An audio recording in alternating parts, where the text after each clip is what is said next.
Assalamualaikum warahmatullahi wabarakatuh. Selamat pagi semuanya. Salam sejahtera buat kita semua. Baiklah, kembali lagi bersama saya Ibu Putri. Kali ini saya akan menjelaskan mengenai hambatan dalam komunikasi. Sebenarnya hambatan komunikasi itu merupakan segala bentuk bantuan yang dapat terjadi di dalam proses penyampaian dan penerimaan suatu pesan dari individu kepada individu lain yang disebabkan oleh faktor lingkungan juga maupun faktor fisik, faktor psikis dari individu itu sendiri. Apakah mahasiswa masih mengingat proses komunikasi? Dalam proses komunikasi terdiri dari beberapa komponen, mulai dari sender atau pengirim, kemudian encoding, media atau pesan, decoding, receiver, feedback, dan respon. Hambatan yang pertama yaitu hambatan dari pengirim pesan. Misalnya pesan yang disampaikan belum jelas bagi dirinya atau pengirim pesan. Nah, hal ini bisa dipengaruhi oleh perasaan atau situasi emosional yang mungkin memengaruhi motivasi atau mendorong seseorang untuk bertindak sesuai keinginan, kebutuhan maupun kepentingan. Hambatan yang kedua yaitu hambatan dalam penyandian atau simbol.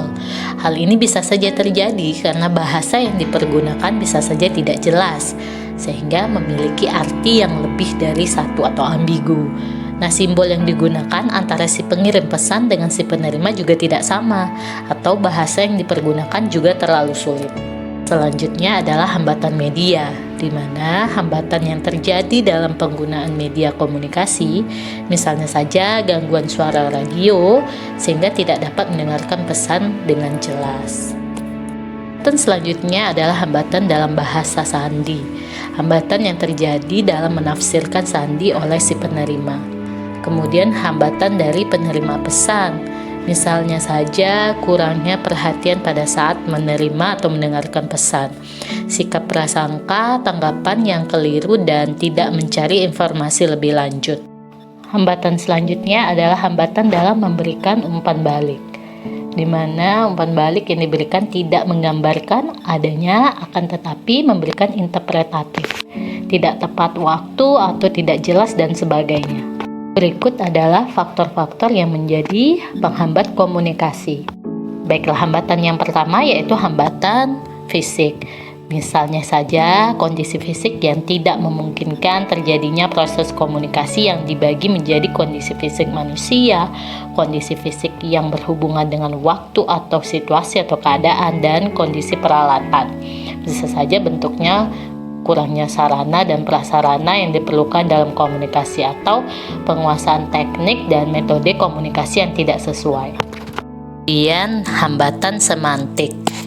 Hambatan ini disebabkan oleh kesalahan dalam menafsirkan atau kesalahan dalam memberikan pengertian terhadap bahasa-bahasa, kata-kata, kalimat, atau kode-kode tertentu yang digunakan dalam proses komunikasi. Dan yang terakhir yaitu hambatan psikologis atau bentuknya juga hambatan perilaku.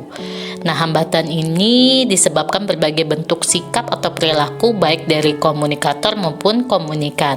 Bentuknya seperti sifat yang egosentris atau pandangan yang sifatnya a priori, suasana otoriter. Nah, menurut mahasiswa, bagaimana sih cara mengatasi hambatan dalam berkomunikasi? Cara yang pertama yaitu gunakan umpan balik atau feedback dari setiap orang yang berbicara, memperhatikan umpan balik yang diberikan lawan bicaranya, baik bahasa verbal maupun nonverbal. Kemudian memberikan penafsiran terhadap umpan balik tersebut secara benar.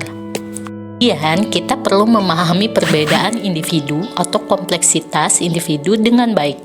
Setiap individu merupakan pribadi yang khas yang berbeda dari latar belakang psikologis, sosial, ekonomi, budaya, dan pendidikan.